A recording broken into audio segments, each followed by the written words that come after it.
Everyone and welcome to Harmaya classes.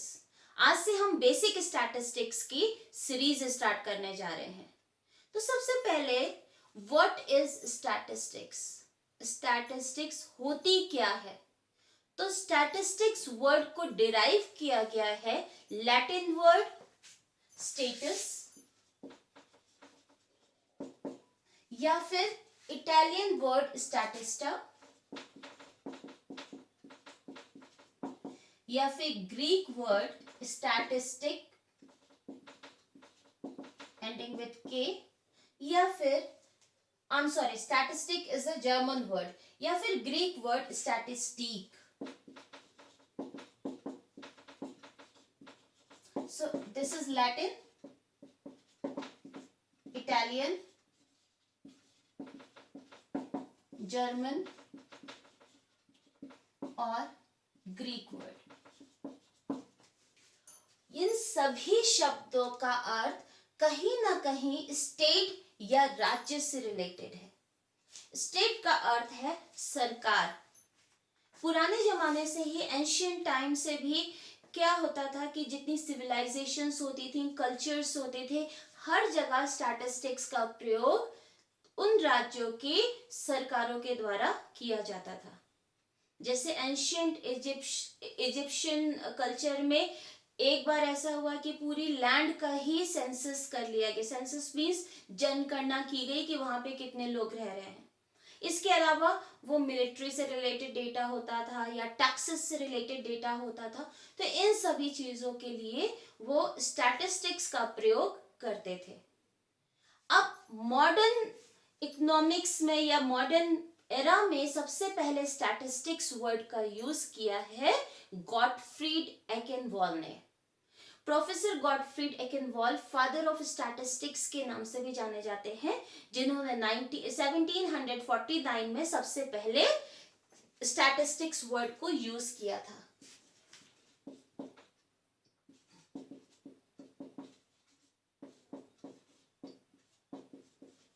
एकेनवॉल।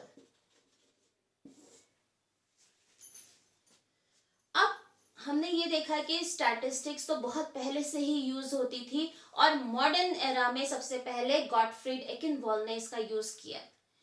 अब statistics वास्तव में होती क्या, अगर हमें और आपको समझना है तो स्टैटिस्टिक्स होती क्या है?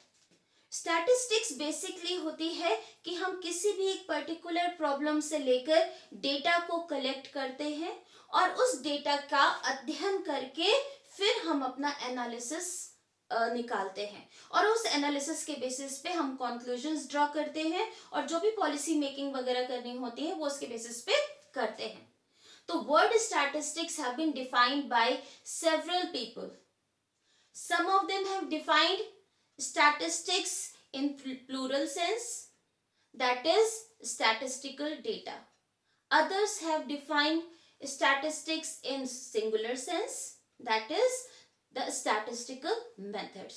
So जिन्होंने एक वचन सांख्यिकी को एक वचन के रूप में बताया है, उन्होंने सांख्यिकी के जो मेथड्स हैं उनके बारे में समझाया है। दूसरी ओर कुछ अर्थशास्त्रियों ने, कुछ मैथमेटिशियन ने स्टैटिस्टिक्स को बहुवचन सांख्यिकी के नाम से जाना है। इसका अर्थ है कि स्टैटिस्टिक्स का मतलब है आंकड़े, डेटा। तो सबसे पहले देखते हैं कि स्टैटिस्टिक्स प्लूरल सेंस में क्या होती है, जिसको हम बहुवचन के नाम से जानते हैं।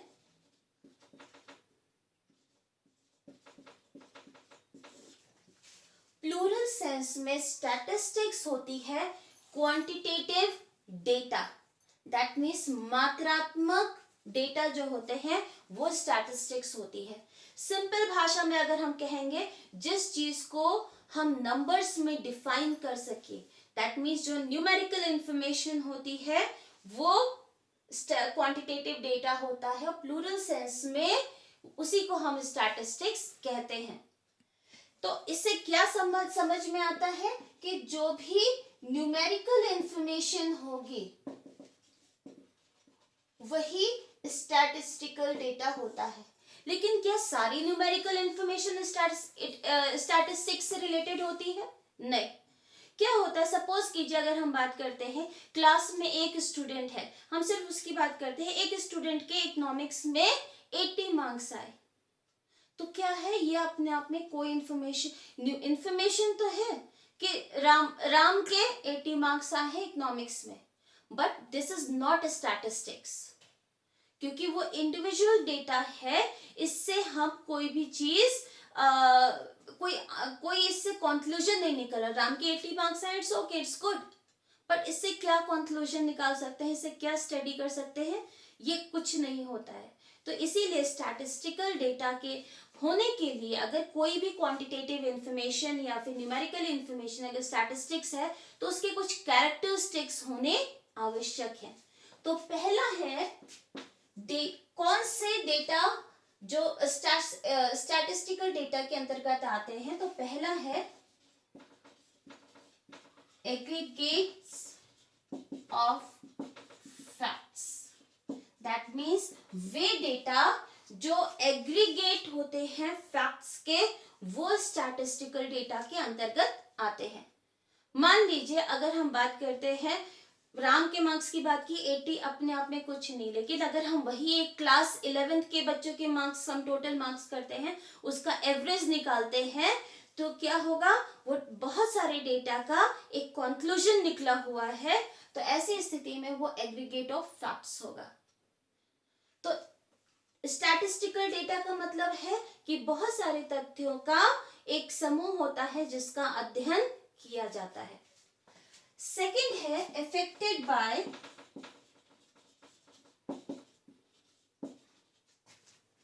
Multiplicity of causes, that means कोई भी डेटा होता है जो स्टैटिस्टिकल डेटा होगा वो बहुत सारे कॉजेस से इफेक्टेड होता है।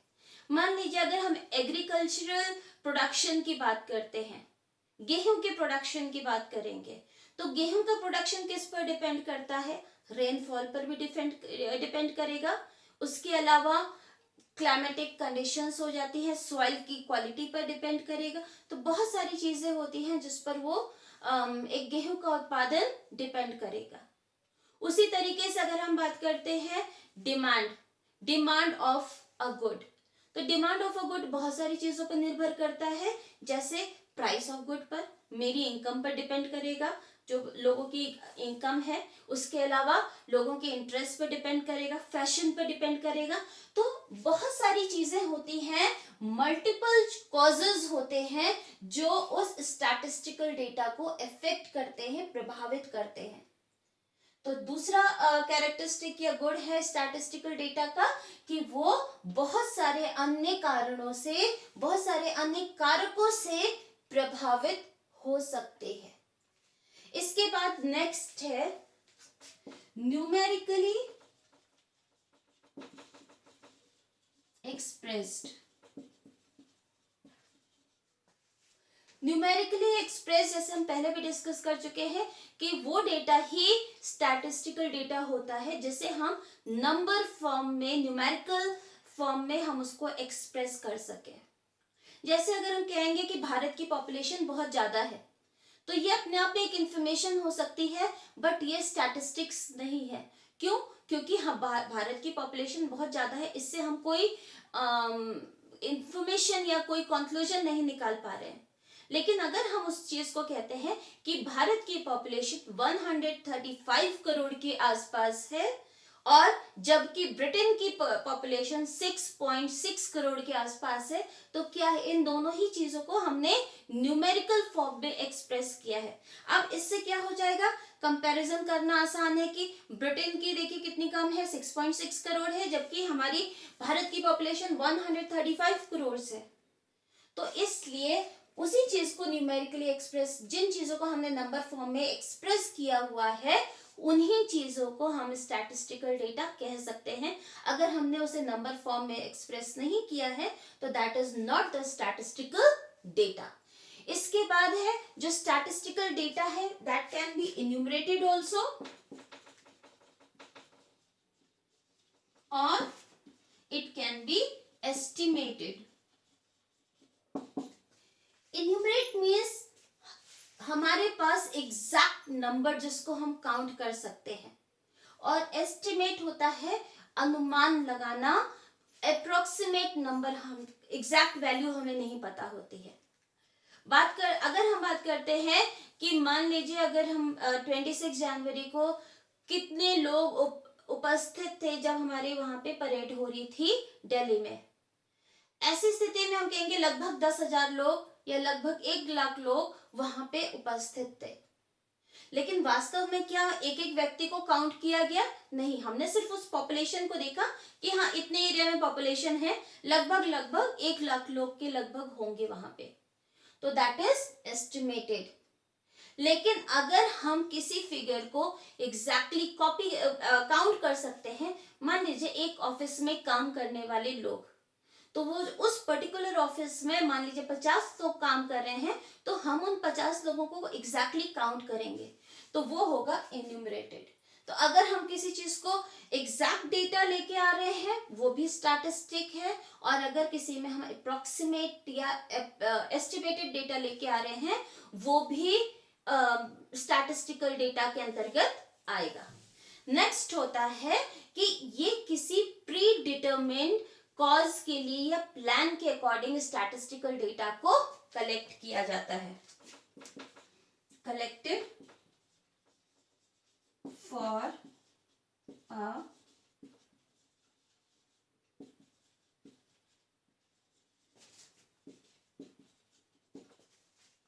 दैट मीन्स अगर हमें कोई डेटा कलेक्ट करना है, वो स्टैटिस्टिकल डेटा तभी होगा जब हमने उसको एक प्लान्ड वे में कलेक्ट किया है। मान लीजिए आप अपने आसपास जाते हैं, यूं ही देखते हैं, अच्छा यहाँ पे इतने इस घर में इतनी बर्ड्स पाली गई हैं, या यहाँ पे इतने पेट डॉग्स हैं, ये अपने आप में कोई इन्फॉर्मेशन नहीं, आपने डेटा तो कलेक्ट किया है लेकिन आपका कोई प्लान नहीं है। इस घर में इतने फैमिली मेंबर्स है, उस घर में इतने बच्चे पढ़ाई करते हैं, तो क्या हुआ, डेटा सब है। ये जो आपने बर्ड्स का नंबर ऑफ बर्ड्स एक घर में देखी, that is data. Number of pet dogs in a house, वो भी डेटा है। फैमिली मेंबर्स कितने हैं, ये भी डेटा है। कितने बच्चे पढ़ रहे हैं, ये भी डेटा है। लेकिन ये स्टैटिस्टिकल डेटा नहीं है। क्यों?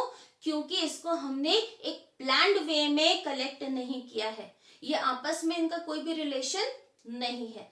तो हमेशा जब हम स्टैटिस्टिकल डेटा को कलेक्ट करते हैं तो पहले हम प्लान बनाएंगे कि वो प्लान किस चीज के लिए है, वो डेटा हम किस चीज के लिए कलेक्ट कर रहे हैं, फिर हम उससे रिलेटेड डेटा कलेक्ट करेंगे। मान लीजिए अगर हमें घरों में पेट एनिमल्स के बारे में डेटा कलेक्ट करना है, तो हम उसके अंदर करेंगे पेट एनिमल्स में कौन कौन से आ सकते हैं, डॉग्स आ सकते हैं, रैबिट हो कुछ लोग पालते हैं, बर्ड्स भी पाली जाती हैं, तो हम अलग अलग कैटेगराइज करेंगे अलग अलग उसमें। उसके बाद हम सारे डेटा को प्लान वाइज ठीक से सिस्टमेटिकली प्लान के रूप में उसको हम प्रेजेंट करेंगे, तो वो स्टैटिस्टिकल डेटा हो जाता है।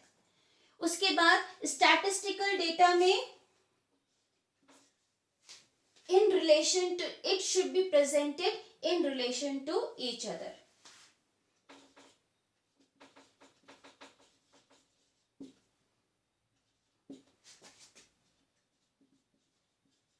दैट मीन्स जब हमारे पास दो डेटा होते हैं या कोई भी डेटा हम कलेक्ट कर रहे हैं, तो वो डेटा एक दूसरे से रिलेटेड होने चाहिए। मान लीजिए हम एक क्लास के मार्क्स को, हम बच्चों के मार्क्स को एवरेज निकालना है, तो क्या हमने एक बच्चे के मार्क्स ले 80 मार्क्स, दूसरे के 60 हैं, तीसरे के 90 हैं, तो क्या है, सारे डेटा रिलेटेड हैं। किस चीज से रिलेटेड है? उस सब्जेक्ट से रिलेटेड है जिस सब्जेक्ट का डेटा हम लोगों ने कलेक्ट किया है। तो इसलिए ये जो भी डेटा हमने कलेक्ट किया है उनका आपस में रिलेशन होना चाहिए। और इसी रिलेशन से, जैसे एग्जाम्पल हमने दिया पेट एनिमल्स का, तो सारे पेट एनिमल्स रिलेटेड है। डेटा किस चीज से रिलेटेड, अगर हमने कलेक्ट किया यहाँ पे इतनी बर्ड्स है, यहाँ पे इतने पेट डॉग्स है, यहाँ पे इतने रैबिट्स है, तो ये क्या है, किस रिलेशन, किस तरीके से एक दूसरे से ये डेटा संबंधित है? ये डेटा संबंधित है कि सभी पेट एनिमल्स हैं जो घरों में पाले गए हैं। तो इस तरीके से प्लूरल सेंस में अगर ये सारे कैरेक्टरिस्टिक्स किसी डेटा में होते हैं तो वो स्टैटिस्टिकल डेटा होगा, वो न्यूमेरिकल इंफॉर्मेशन स्टैटिस्टिकल डेटा होगा जिसमें ये सारी चीजें गुण पाए जाते हैं। लेकिन अगर किसी डेटा में ये गुण नहीं पाए जाते हैं तो वो स्टैटिस्टिकल डेटा नहीं होता है। इसके बाद आजकल जो मॉडर्न वर्ल्ड है, चाहे वो बिजनेस हो चाहे गवर्नमेंट हो, हर जगह we find a large volume of data. तो हर जगह हमें बहुत सारे हमारे पास आंकड़े होते हैं और उन आंकड़ों को अगर हमें आसानी से समझना होता है तो हमें आंकड़ों को प्रॉपर्ली ऑर्गेनाइज करना होगा, प्रॉपर्ली प्रेजेंट करना होगा, एनालाइज करना होगा और इंटरप्रेट करना होगा। क्योंकि अगर बिखरे हुए आंकड़े हैं तो हमें बिल्कुल समझ में नहीं आएगा। अगर एग्जाम्पल लेके चलते हैं कि अगर भारत की पॉपुलेशन है 135 करोड़, अगर 135 करोड़ लोगों की हम इनकम को 135 करोड़ लोग हैं और हर एक की इनकम को हमने नोट डाउन किया, तब क्या होगा? हमारे पास 135 करोड़ के लगभग का डेटा आएगा। शायद सब लोग काम नहीं करते हैं, अगर 50% पॉपुलेशन भी काम करे या 80 करोड़ लोग भी काम कर रहे हो तो हमारे पास कितनी वैल्यूज आएंगी? 80 करोड़ वैल्यूज आएंगी। अगर आपके सामने वो 80 करोड़ वैल्यूज रख दी जाएंगी तो आपको कुछ नहीं समझ में आएगा। हमारे सामने अगर 80 करोड़ डेटा सामने आए तो हमें उस डेटा से कुछ समझ में नहीं आएगा। तो इसीलिए उन मेथड्स की आवश्यकता होती है कि उन डेटा को एक व्यवस्थित रूप में, ऑर्गेनाइज्ड रूप में प्रेजेंट किया जाए जिससे हमें वो समझ में आए। तो क्या किया जाता है? सबकी इनकम को नोट कर लिया जाता है, फिर शायद उसको ग्राफ के रूप में इधर हम इनकम दिखा देते हैं, इधर हम दिखाएंगे, उसके बाद हम दिखाएंगे इतने लोगों की इनकम इतनी है, इतने लोगों की इनकम इतनी है, नंबर ऑफ पीपल हम इधर दिखा देंगे चाहे, और नीचे हमने इनकम दिखा दिया। अब इससे पता चल जाएगा, ग्राफ बताएंगे इतने लोगों की इनकम इतनी, इतने लोगों की इनकम इतनी, इतने लोगों की इनकम इतनी। तो हमें क्या है, समझ में आना आसान होगा कि कितने परसेंट पॉपुलेशन की इनकम कितनी है। ये ग्राफिकल प्रेजेंटेशन था जिसको अभी मैंने ठीक से नहीं समझा है, आगे के लेक्चर में प्रॉपर्ली हम ग्राफ बनाना भी सीखेंगे। या जब गवर्नमेंट बजट बनाती है तो उस समय क्या होता है, बजट में हम देखते हैं सरकार को बहुत सारे सोर्सेस से पैसा आता है। जैसे मान लीजिए ये मार्कर है, इस मार्कर को मैंने खरीदा तो इस पर भी जीएसटी लगा, वो जीएसटी सरकार के पास गया। ये डस्टर है, ये मैंने खरीदा, इस पर जीएसटी लगा, ये जीएसटी सरकार के पास है। इस तरीके से देश में बहुत सारी वस्तुओं का उत्पादन होता है, सबसे जीएसटी जाती है। बहुत सारे लोग, मेरी इनकम है, मेरी इनकम से टैक्स जाता है सरकार के पास। इस तरह से सरकार की इनकम के बहुत सारे सोर्सेस है। अगर हर एक सोर्स को हम अलग अलग लिखेंगे तो क्या होगा, हमारे पास लार्ज वॉल्यूम ऑफ डेटा तो उपलब्ध हो जाएगा लेकिन उस डेटा से कुछ समझ में नहीं आएगा। अब जब गवर्नमेंट बजट पेश करती है तो एक पाई चार्ट के रूप में दिखाती है, उसमें दिखाती है कि सबसे बड़ा जो पार्ट है वो किसका है, जीएसटी का है। सेकेंड नंबर पे किसका है, जो बॉक्स है वो है कॉर्पोरेट टैक्स का, थर्ड नंबर पर इनकम टैक्स का, एंड सो ऑन। तो इससे क्या हुआ, हमें ये समझना आसान हो गया कि डेटा क्या कहना चाह रहा है, कितना परसेंट कहां से हमारे पास पैसा सरकार के पास आ रहा है। तो इसीलिए जो सिंगुलर सेंस में स्टैटिस्टिक्स को डेवलप किया गया, दैट मीन्स स्टैटिस्टिकल मेथड्स को डेवलप किया गया।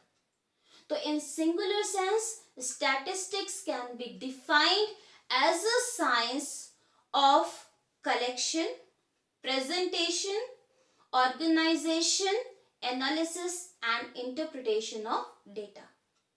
So, जो अभी हमने definition पढ़ी, एक बार फिर से मैं बोलती हूँ, statistics is a science which deals in collection, organization, presentation, analysis and interpretation of data. तो एक ऐसी साइंस है जो सबसे पहले तो आंकड़ों के संग्रहण, उसके बाद उसके व्यवस्थीकरण, उसको संगठित करने का, फिर नेक्स्ट से प्रेजेंट करने का या प्रस्तुतिकरण, विश्लेषण करने का, और उसके बाद उसके आधार पर इंटरप्रेट करने का एक विज्ञान होता है।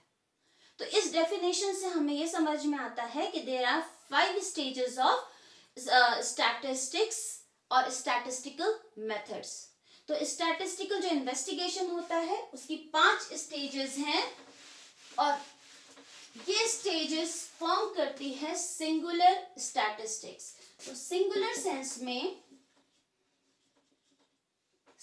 सेंस में जो स्टैटिस्टिक होती है वो होती है स्टैटिस्टिकल मेथड्स और इसके 5 स्टेजेस होते हैं। पहला होता है कलेक्शन ऑफ डेटा।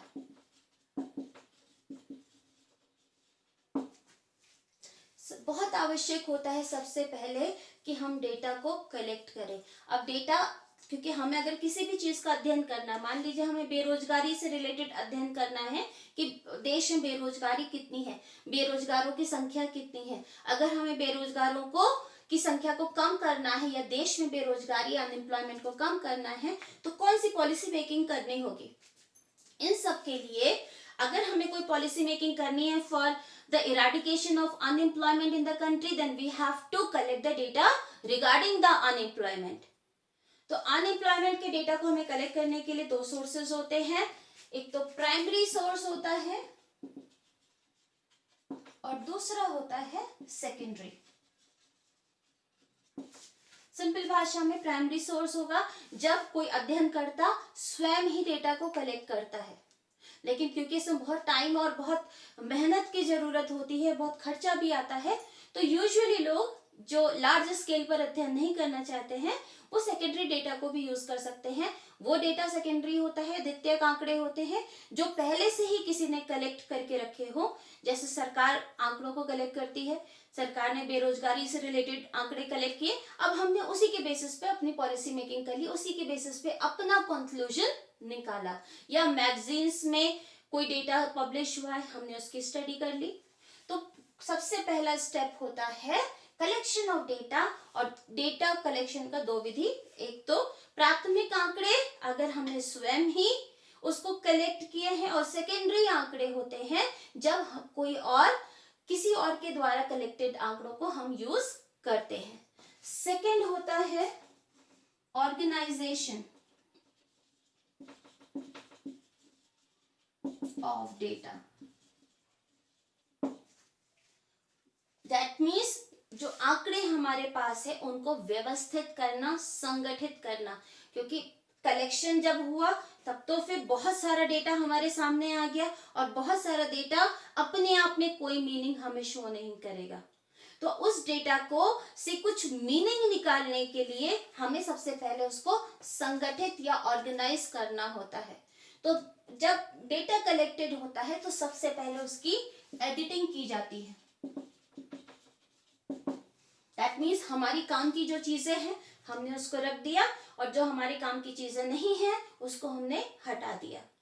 अगर जैसे डेटा सेंसस होता है, देश में जनगणना होती है, तो बहुत सारे कैरेक्टरिस्टिक, बहुत सारे पैरामीटर्स होते हैं जिनको हम रिकॉर्ड करते हैं। लेकिन जब आप किसी एक स्पेसिफिक प्रॉब्लम पर स्टडी कर रहे हैं तो हमें वो सारे डेटा नहीं चाहिए होंगे, तो हम पहले एडिटिंग करेंगे कि हमें अपने मतलब की चीजें चाहिए और फिर हम उसको यूज करेंगे।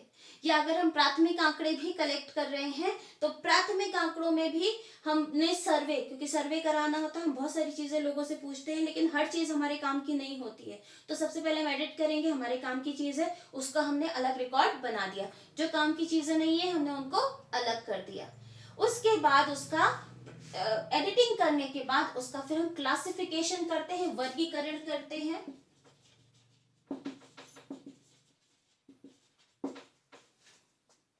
कि डेटा किस प्रकार का है, ये कौन सा क्वांटिटेटिव डेटा है या क्रोनोलॉजी समय के अनुसार उसका क्लासिफिकेशन करेंगे या फिर जगह के अनुसार क्लासिफिकेशन करेंगे, उसे हम क्लासिफिकेशन ऑफ डेटा कहते हैं, जो हम आगे की क्लासेस में इसको बारे में पढ़ेंगे।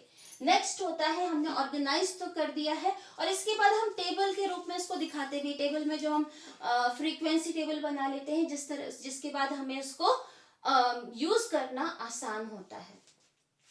थर्ड होता है प्रेजेंटेशन।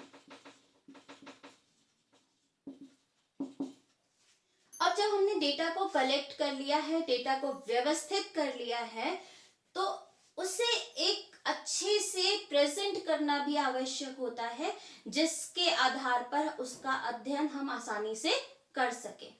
क्योंकि डेटा को जब हमने व्यवस्थित किया है तो चाहे उसे हम टेबल के रूप में प्रेजेंट कर सकते हैं। तो पहला जो प्रेजेंटेशन होता है टैबुलर फॉर्म में होता है, टैबुलर प्रेजेंटेशन। ज्यादातर कॉमन टैबुलर प्रेजेंटेशन होता है जिसके आधार पर हम एनालिसिस करते हैं। सेकेंड होता है डायग्राम्स, डायग्रामेटिक प्रेजेंटेशन।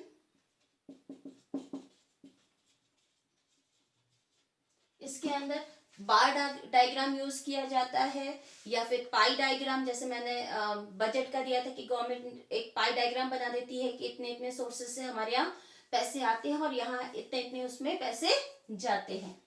उसके बाद थर्ड होता है ग्राफ का, ग्राफिक प्रेजेंटेशन। तो इस तरीके से जो कलेक्टेड डेटा है, व्यवस्थित किया हुआ ऑर्गेनाइज डेटा है, उसे हम अब प्रॉपरली प्रेजेंट करते हैं, जिससे जो शोध करता है, इन्वेस्टिगेटर है, वो इसका एनालिसिस कर पाए। नेक्स्ट स्टेप होता है एनालिसिस। एनालिसिस मतलब विश्लेषण। अब हमारे पास जो डेटा निकल के आया, अब उसके आधार पर उस डेटा को हम उसके आधार पर कुछ कंक्लूजन निकालने की कोशिश करते हैं, उस डेटा को समझने की कोशिश करते हैं। उस एनालिसिस को चाहे हम सिंपल ऑब्जर्वेशन से भी समझ सकते हैं या कॉम्प्लिकेटेड मैथमेटिकल टेक्निक्स भी यूज कर सकते हैं। तो एनालिसिस के लिए या तो ऑब्जर्वेशन या फिर मैथमेटिकल टेक्निक्स। ऑब्जर्वेशन जैसे पाई चार्ट बना दिया, अब हमें सामने दिख रहा है कि हाँ सबसे ज्यादा हमारे पास पैसे इस सोर्स से आते हैं, सेकंड नंबर पर इससे आते हैं, थर्ड नंबर पे इससे। तो ये हमने सिर्फ देख के ही समझ लिया और उसके आधार पर पॉलिसी मेकिंग बनाई की जा सकती है। लेकिन बहुत सारी ऐसी जगह होती है जहाँ पे सिंपल पॉलिसी देखने से ही डेटा समझ में नहीं आता, वहां पे हमें मैथमेटिकल टेक्निक्स लगानी होती है, बहुत सारे फॉर्मूले यूज करने होते हैं, जैसे मीन मीडियन मोड हो गया, correlation, regression and interpolation and so on. तो इस तरीके से एनालिसिस किया जाता है। लास्ट होता है स्टेप इंटरप्रिटेशन।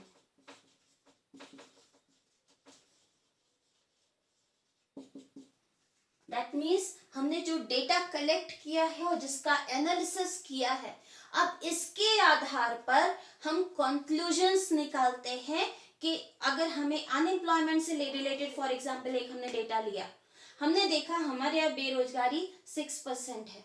इसका मतलब क्या है, अब हमें इन 6% के लिए जॉब्स की आवश्यकता होगी। अब हम 6% में भी देखेंगे कि उनकी क्वालिफिकेशन क्या है। कुछ हो सकता है हाईली एजुकेटेड हो, कुछ हो सकता है प्राइमरी पास ही हो। तो हमें अलग अलग कैटेगरीज की जॉब्स भी जनरेट करनी होंगी। तो सबसे पहले हमने एनालिसिस तो कर लिया, अब कंक्लूजन्स निकालेंगे और उस कंक्लूजन के आधार पर ही हम पॉलिसी मेकिंग करेंगे। तो लास्ट स्टेप है टू ड्रॉ कंक्लूजन्स। सो ये दो तरीके से हम स्टैटिस्टिक्स को डिफाइन करते हैं। पहला plural sense, that means statistical data हो गए वो डेटा जिनके कुछ स्पेसिफिक कैरेक्टरिस्टिक्स होते हैं जो हमने पहले डिस्कस किए।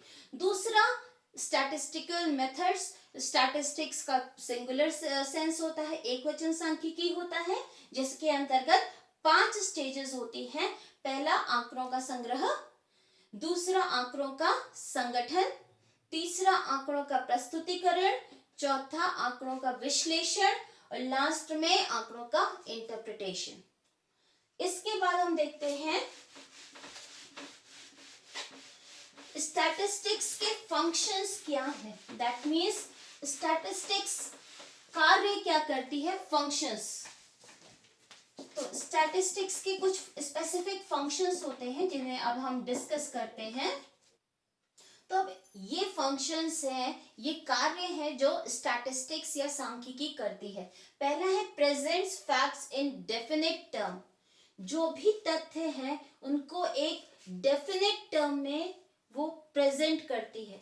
अगर हम बात करते हैं कि भारत की पॉपुलेशन में इंक्रीज हो रहा है या भारत की पॉपुलेशन में जो वृद्धि हो रही है उस वृद्धि की दर में कमी आई है, तो ये बात तो सही है कि पॉपुलेशन पहले जितनी बढ़ रही थी अब उतनी तेजी से नहीं बढ़ रही है, लेकिन ये इंफॉर्मेशन हमें कोई क्लियर पिक्चर नहीं दिखा रही है कि पहले कितनी वृद्धि थी, अब कितनी वृद्धि है, कितनी कमी आई है, तो बहुत क्लियर पिक्चर नहीं दिखती है।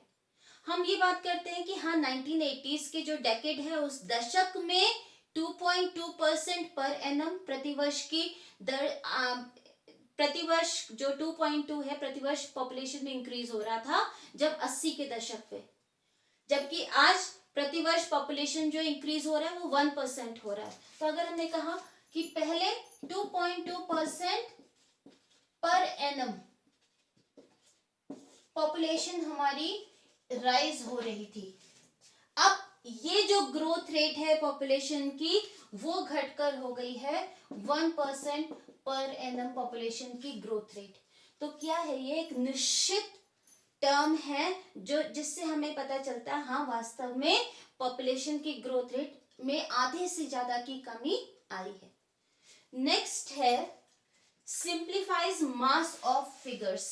जैसे अभी हमने देखा है कि डिस्कस किया था कि जब हम किसी भी प्रॉब्लम से रिलेटेड डेटा को कलेक्ट करते हैं तो we get a very large volume of data, और उस लार्ज वॉल्यूम ऑफ डेटा को अंडरस्टैंड करने के लिए, उसको ठीक से समझने के लिए हमें उस डेटा को कंडेंस्ड फॉर्म में शो करना होता है। तो अगर हमारे पास 1000 बच्चों का समूह है और 1000 बच्चे स्टैटिस्टिक्स पढ़ रहे हैं तो हमारे पास 1000 बच्चों के स्टैटिस्टिक्स के मार्क्स आ जाएंगे, लेकिन वो 1000 मार्क्स देख के हमें समझ में नहीं आएगा। लेकिन अगर हम उसी स्टैटिस्टिक्स में 1000 बच्चों के जो मार्क्स लेके उनका एवरेज निकालते हैं और मान लीजिए एवरेज हमारा 85% आता है, तो क्या है, ओवरऑल डेटा एक छोटे से आंकड़े के 1000 जो नंबर्स हैं वो 1000 नंबर एक सिंगल नंबर में कंडेंस हो गए कि हाँ ये पूरे जितने लोग हैं सबको रिप्रेजेंट कर रहे हैं। 1000 बच्चों में ऑन एन जो एवरेज निकला है वो 85 है। दैट मीन्स स्टैटिस्टिक्स में एक बच्चा ऑन एन एवरेज 85 मार्क्स को स्कोर कर रहा है। तो अब पहले क्या था, हमारे पास 1000 डिफरेंट वैल्यूज थी। किसी बच्चे ने हो सकता है 85 स्कोर किया हो, किसी ने 100 स्कोर किया हो, किसी ने 70 स्कोर किया हो। तो इस तरीके से करके हमारे पास 100 वैल्यूज थी, लेकिन जब हमने उसका मीन निकाला, एवरेज निकाला, तो एक सिंगल वैल्यू आई। तो इसका क्या है, सिंप्लीफाइज मास ऑफ फिगर्स। मास मतलब बहुत बड़ा वॉल्यूम, बहुत लार्ज क्वांटिटी, उसको छोटा सा सिंपल फॉर्म में उसको प्रेजेंट करता है, एक छोटा सा कंडेंस फॉर्म में प्रेजेंट कर देता है। नेक्स्ट है इट फैसिलिटेट्स कंपैरिजन। दो समयावधियों में, दैट मीन्स टाइम पीरियड में कंपैरिजन पॉसिबल हो सकता है, दो देशों के बीच में कंपैरिजन पॉसिबल हो सकता है। तो डिफरेंट जो भी हमारे पास वेरिएबल्स होते हैं, डिफरेंट वेरिएबल्स के बीच में कंपैरिजन को पॉसिबल बनाती है स्टैटिस्टिक्स। मान लीजिए हमने देखा था 2001 का जो सेंसस हुआ था उसके अकॉर्डिंग जो हमारा पॉपुलेशन था वो 102 करोड़ था।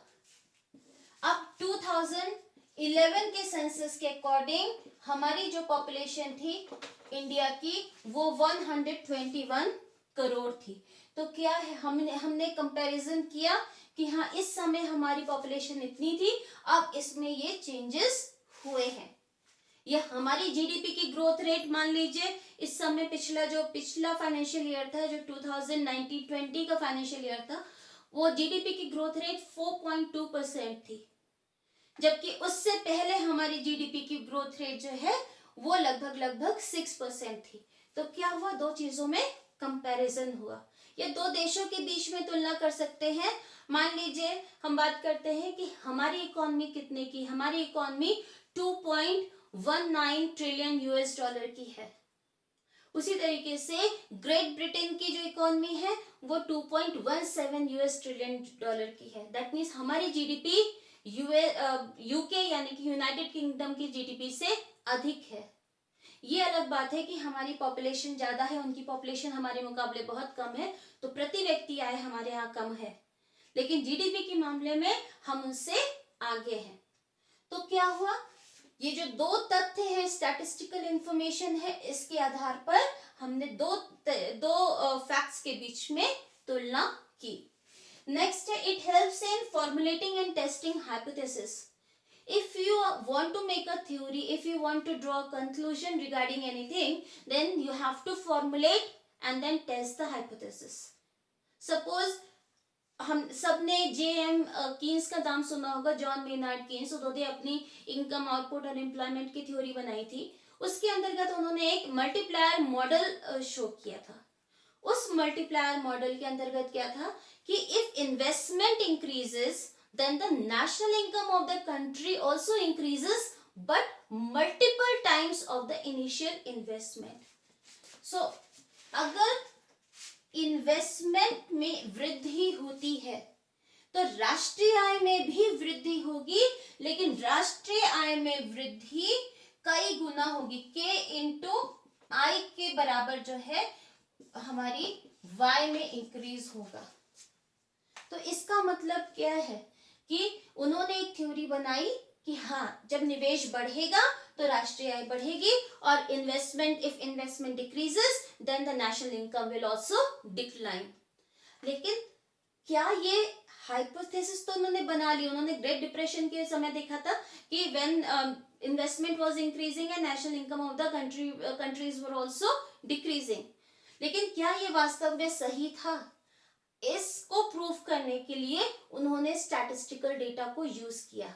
हाँ, उन्होंने देखा कि इन्वेस्टमेंट में जो कमी हुई वो 47.5 बिलियन यूएस डॉलर की डिक्रीज हुई, और इस डिक्रीज के ये जो कमी है इन्वेस्टमेंट में 47.5 बिलियन यूएस डॉलर की डिक्लाइन हुआ था इन्वेस्टमेंट में यूनाइटेड स्टेट्स ऑफ अमेरिका में।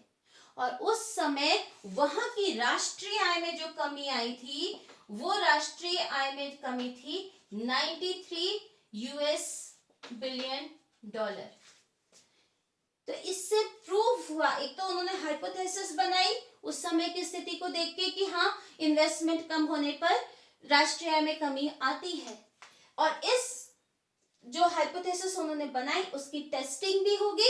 Yes, this hypothesis was correct because it happened in the United States of America that when the investment decreased to 47.5 billion dollar, the national income of United States of America also declined by 93 billion US dollar. तो इस तरीके से statistical data, ये देखिए, ये 4.7 47.5 और 93, ये क्या है? ये स्टैटिस्टिकल डेटा है, और इस डेटा के आधार पर ये टेस्टिंग करना संभव हुआ। तो कोई भी थ्योरी बनाई जाती है तो उसके फॉर्मुलेशन में भी स्टैटिस्टिकल डेटा हेल्प करता है और टेस्टिंग में भी हेल्प करता है। It also helps in prediction. हम पूर्वानुमान लगाते हैं कि भविष्य में क्या होगा, वो पूर्वानुमान लगाने में भी स्टैटिस्टिक्स हेल्प करती है। मान लीजिए हम एक कोई फर्म है, XYZ कंपनी है। XYZ कंपनी को डिसाइड करना है कि अगले फाइनेंशियल ईयर में कितनी यूनिट्स को प्रोड्यूस करे। अब वो कैसे डिसाइड करेगी? अगर बिना किसी इंफॉर्मेशन के अगर प्रोडक्शन कर लिया तो दो स्थिति हो सकती है, या तो ओवर प्रोडक्शन हो सकता है या फिर अंडर प्रोडक्शन हो सकता है। मतलब अगर हमारे पास करेक्ट इंफॉर्मेशन नहीं है तो फिर क्या होगा? या तो हमारा सामान हमने जितना बनाया वो ज्यादा बन गया, वो बच जाएगा, या फिर कम बन गया तो जितनी डिमांड है वो पूरा नहीं कर पाएंगे। तो इसके लिए क्या होता है, जो इंडस्ट्रीज होती हैं, फर्म्स होती हैं, वो मार्केट रिसर्च के थ्रू देखती है कि डिमांड कितनी होगी। पुराना जो ट्रेंड होता है, ट्रेंड मतलब जो समय के साथ परिवर्तन होते रहते हैं, जैसे डिमांड में पिछले 10 सालों में कितनी डिमांड हुई या डिमांड में कितनी इंक्रीज हुई, उसके अलावा आज मार्केट में उसकी कितनी डिमांड है, उसके आधार पर ये डिसीजन लेती है फर्म्स कि हमें कितनी यूनिट्स या कितनी इकाइयों का प्रोडक्शन करना है। तो इसीलिए पूर्वानुमान लगाने में भी स्टैटिस्टिक्स हेल्प करती है। कई बार आपने सुना होगा वर्ल्ड बैंक हम फोरकास्ट करती है कि इंडिया की जीडीपी नेक्स्ट फिस्कल ईयर में इतनी होगी। तो वो फोरकास्टिंग कैसे होती है?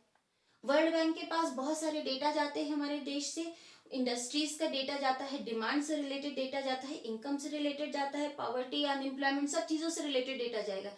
इसके बेसिस पे वो डिसाइड करते हैं कि नेक्स्ट फिस्कल ईयर में, जो अभी फिस्कल ईयर आया नहीं है, आने वाला है, उसमें हमारी जीडीपी में ग्रोथ कितनी होगी। तो प्रिडिक्शन मतलब किसी चीज का पूर्वानुमान लगाना, तो स्टैटिस्टिक्स हमें इसमें हेल्प करती है।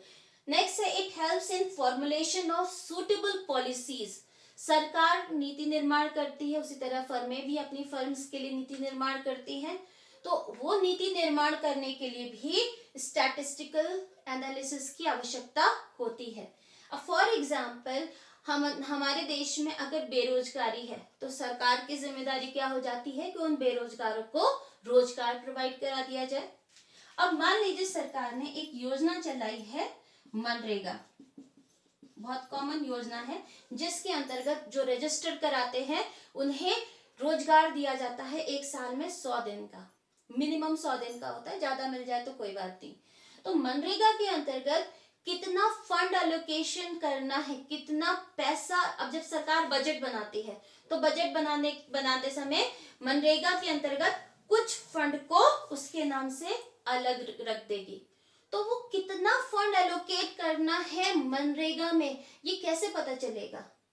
जब हमारे पास अनएम्प्लॉयमेंट से रिलेटेड डेटा होगा कि हाँ अनएम्प्लॉयमेंट इतना है, उसके बाद मनरेगा के अंदर रजिस्ट्रेशन इतना होने वाला है। तो जब हमारे पास वो डेटा सरकार के पास होगा, in that case the government will decide how much fund will be allocated under MNREGA scheme.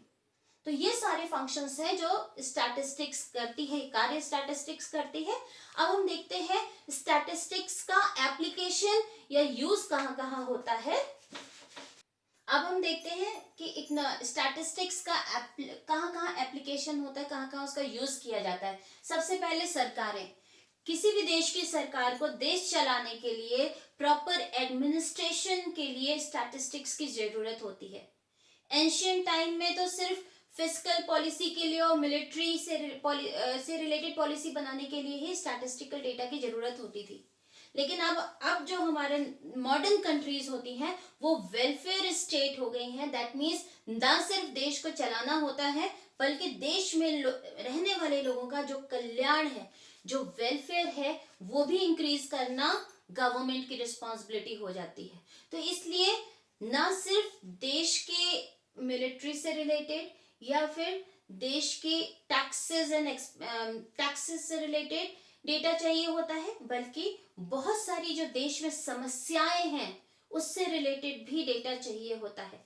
जैसे हंगर इंडेक्स, कि कितने लोग भूखे रह रहे हैं, किनको खाना नहीं मिल पा रहा है, या फिर पॉवर्टी इंडेक्स निकालना, या फिर कोई भी समस्या बेरोजगारी की है, हेल्थ इश्यूज की है, लैक ऑफ हॉस्पिटल्स, या बहुत सारी जितनी भी समस्याएं हैं, उन समस्याओं से रिलेटेड जो पॉलिसी फॉर्मेशन के लिए सरकारें क्या करती हैं, स्टैटिस्टिक्स का यूज करती हैं। उसी तरीके से स्टैटिस्टिक्स का यूज बिजनेस के लिए भी होता है। बिजनेस के लिए कैसे? अगर हमें प्रोड्यूस करना है तो कितना प्रोड्यूस करना है, हमारी वस्तुओं की डिमांड कितनी है, मार्केटिंग करनी है तो कैसे मार्केटिंग करनी है, कितना हमें टीवी पर एडवर्टीजमेंट पे स्पेंड करना है, कितना न्यूज़पेपर में, कितना मैगजीन्स में स्पेंड करना है, किस तरीके से हमें सर्वे करना है, कैसे हमें लोगों के पास पहुंचना है। इनफैक्ट अगर हमारे कंपनी में काम करने वाले जो पर्सनल्स हैं, जो एम्प्लॉयज हैं, उनकी सैलरी भी इंक्रीज करनी है तो उनका भी हम डेटा देखेंगे परफॉर्मेंस का, कि एक अच्छा इस बंदे ने सेल्स का टारगेट हमेशा पूरा किया है, कंपनी के प्रॉफिट में इस व्यक्ति की वजह से इतना ज्यादा इंक्रीज हुआ है, तो उसकी सैलरी भी राइज होनी चाहिए। तो इस तरीके से फर्म्स देखती हैं कि हर इस फील्ड में, चाहे वो उनके प्रोडक्शन से रिलेटेड हो, चाहे डिमांड से, चाहे मार्केटिंग से लेके, चाहे फोरकास्टिंग, एनालिसिस, किसी भी चीज से रिलेटेड पॉलिसी बनाने के लिए फर्मों को भी स्टैटिस्टिकल डेटा की जरूरत पड़ती है।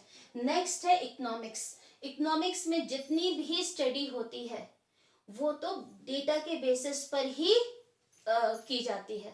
जैसे मार्शल ने कहा था कि इकोनॉमिक्स क्या होता है, study of common man in the normal course of life. That means हम अपने नॉर्मल कोर्स ऑफ लाइफ में जो जो काम करते हैं दैट इज इकोनॉमिक्स। और वो कैसे हम देखते हैं कि लोग अपने नॉर्मल कोर्स ऑफ लाइफ में क्या क्या काम कर रहे हैं, वो कैसे पता चलता है, वो आंकड़ों से पता चलता है।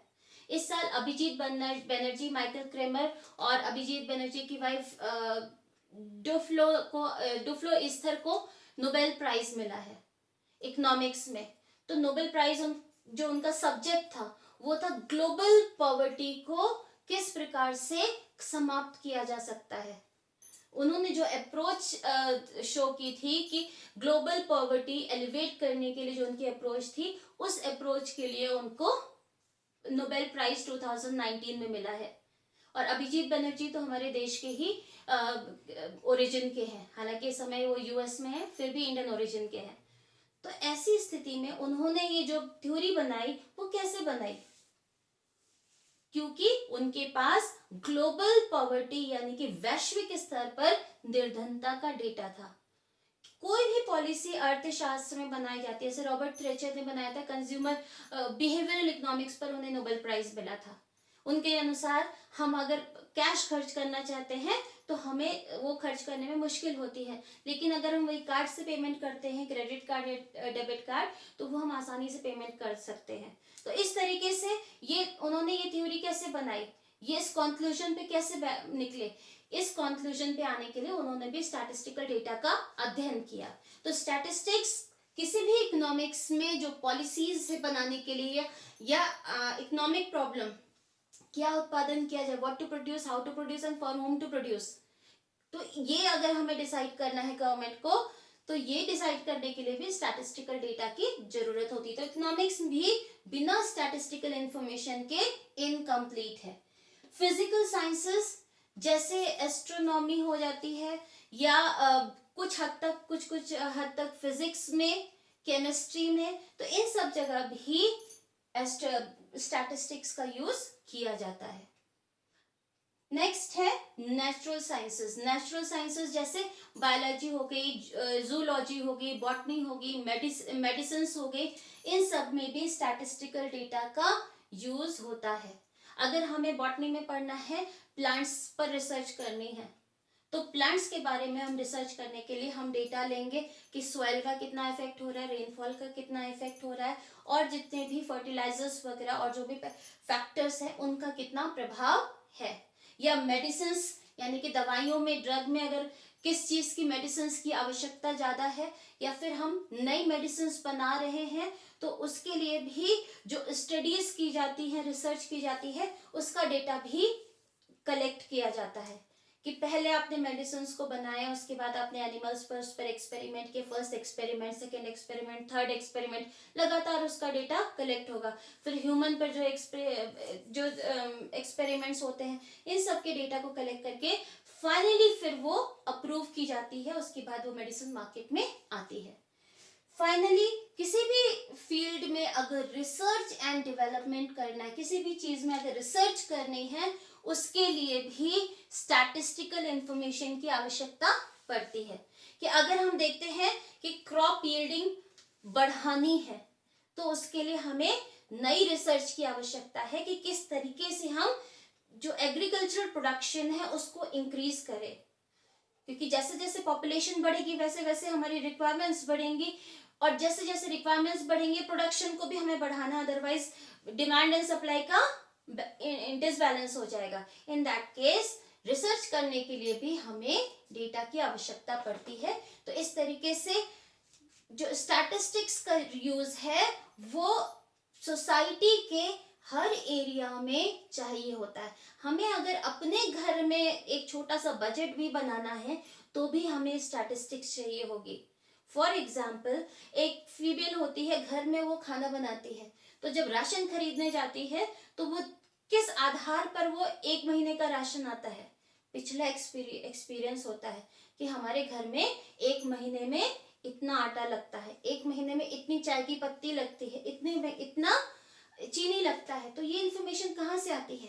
पुराना खर्चे के अकॉर्डिंग, जितना पुराने महीनों में खर्च हो रहा था उसके अकॉर्डिंग वो डेटा उसके दिमाग में होता है। भले ही कहीं लिख के ना रखा हो, लेकिन वो दिमाग में रहता है। उस डेटा के आधार पर वो महीने का राशन वो खरीद के लाते हैं। तो स्टैटिस्टिक्स हमारे जीवन के हर क्षेत्र में काम आती है। अब नेक्स्ट टॉपिक है स्टैटिस्टिक्स की लिमिटेशंस क्या है, या फिर स्टैटिस्टिक्स की सीमाएं क्या है। अब स्टैटिस्टिक्स भी अपने आप में परफेक्ट नहीं होती है, इसकी भी कुछ लिमिटेशंस होती हैं, सीमाएं होती हैं।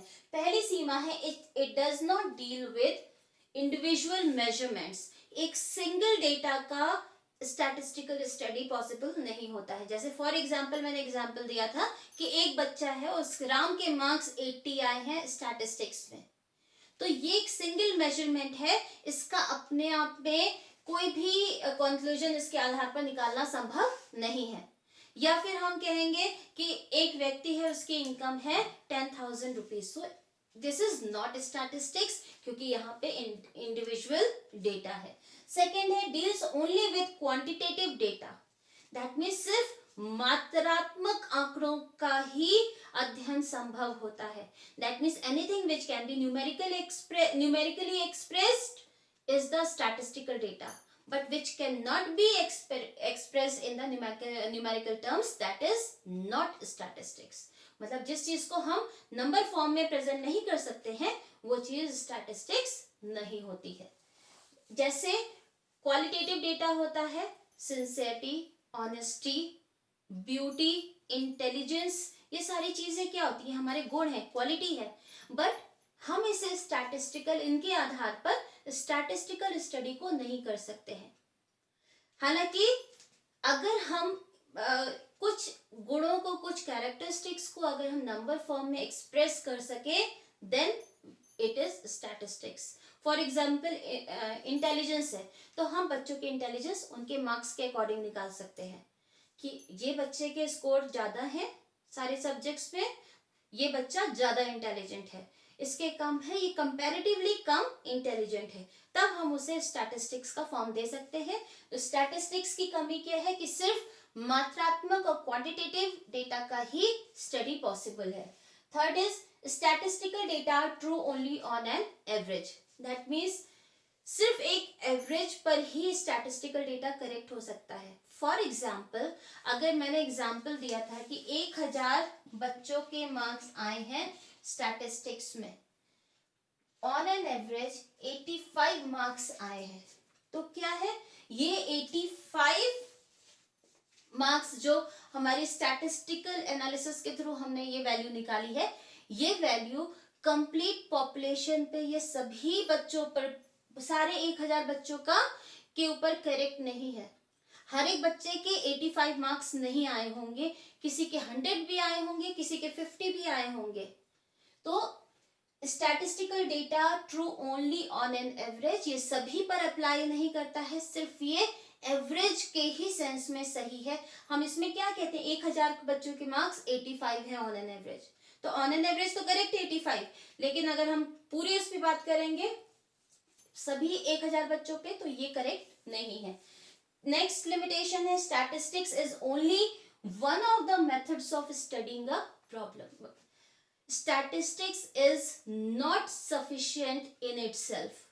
अगर हम स्टैटिस्टिक्स को अकेले यूज करते हैं तो बहुत सारी समस्याओं में वो पूरी तरीके से सक्षम नहीं है उनका कंक्लूजन ड्रॉ करने में। एक एग्जाम्पल लेके चलते हैं।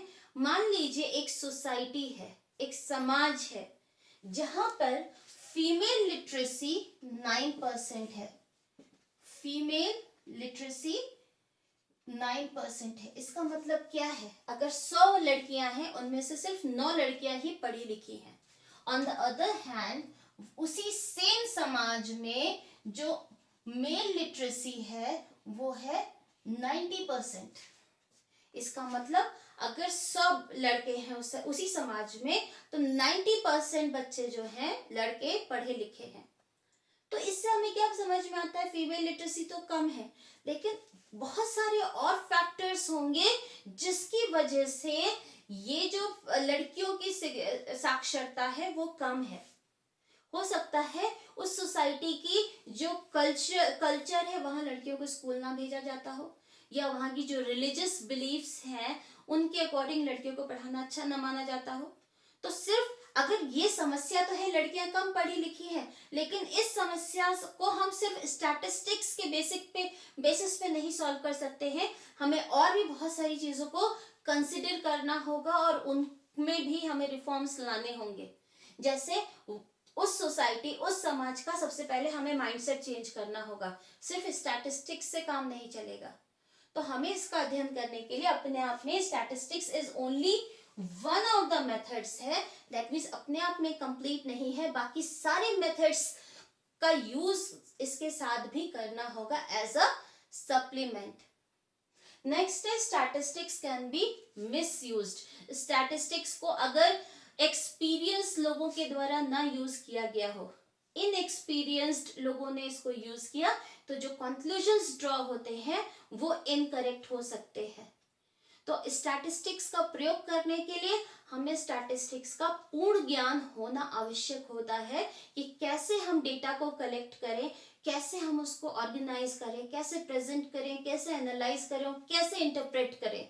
अगर हर एक स्टेज हमें ठीक से नहीं आती है तो हमारा जो कंक्लूजन होगा वो करेक्ट नहीं होगा।